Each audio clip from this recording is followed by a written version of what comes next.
AC one చేసుకో यार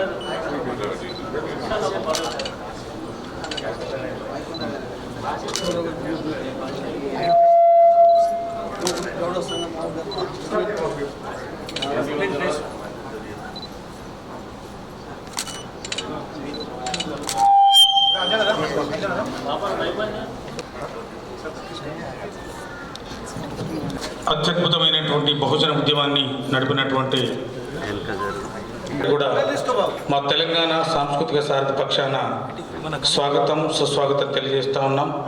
అదేవిధంగా సమాచార పౌర సంబంధాల శాఖ వారి పక్షాన్ని కూడా స్వాగతం సుస్వాగతం తెలియజేస్తూ ఉన్నాం.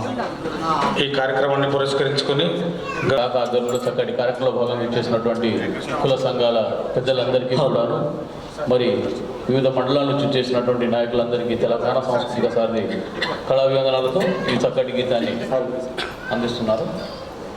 హలో తెలంగాణలో సర్వై పాపన్న ఉదయించిన తొలి పొద్దు సూర్యుడి నీవన్న. తెలంగాణలో సర్వై పాపన్న ఉదయించిన తొలి పొద్దు సూర్యుడి నీవన్న. 12 ఉదయించిన తొలి పొద్దు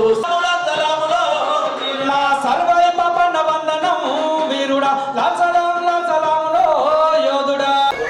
హైదరాబాద్ రాయబడి మీద సర్దార్ పాపన్న సమావేశాన్ని రాకపోవడం మేము చాలా సందర్భంగా మనం అందరం కలుసుకోవడం శుభదినం. కార్యక్రమాన్ని విచ్చేసిన గౌడ నాయకులకు గౌడ సోదర సోదరిమణులందరికీ నమస్కారం. చిన్నగా ఏంటంటే ఏజెన్సీలో చాలా సమస్యలు ఉన్నాయి. మరి ఆది నుంచి మరి గౌడ వృత్తిని నమ్ముకున్న గీతా కార్మికులు ఈరోజు వృత్తికే దూరమైనరు. కాబట్టి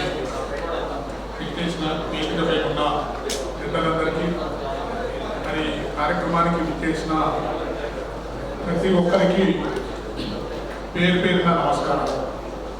ముఖ్యంగా సర్వాయి పాపన్న మన జీవిత చరిత్ర చూసినట్లయితే ఆ రోజులలో అంటే మన జిల్లా లోపల ఏర్పాటు చేయాలి దానికి సంబంధించి అని చెప్పి దానికి సంబంధించిన ఎవరైతే పాలకులు ఉన్నారో వాళ్ళు గ్రామాల లోపల ట్యాక్స్ గురించి తిరిగినప్పుడు వసూలు చేయడం, తర్వాత ఇక్కడ కళ్ళుదాయి కొన్నిసార్లు కూడా డబ్బులు చెల్లించినప్పటికీ ఏ రోజు కూడా వారిని పాపన్న గారు డబ్బులు అడగలేదు. ఎందుకంటే గవర్నమెంట్ నుండి ఖజానా వసూలు చేసినప్పుడు మళ్ళీ వాళ్ళు ఎప్పటికీ లెక్కలు చెప్తారనే ఉద్దేశంతో ఈ తాగేదే కాదు.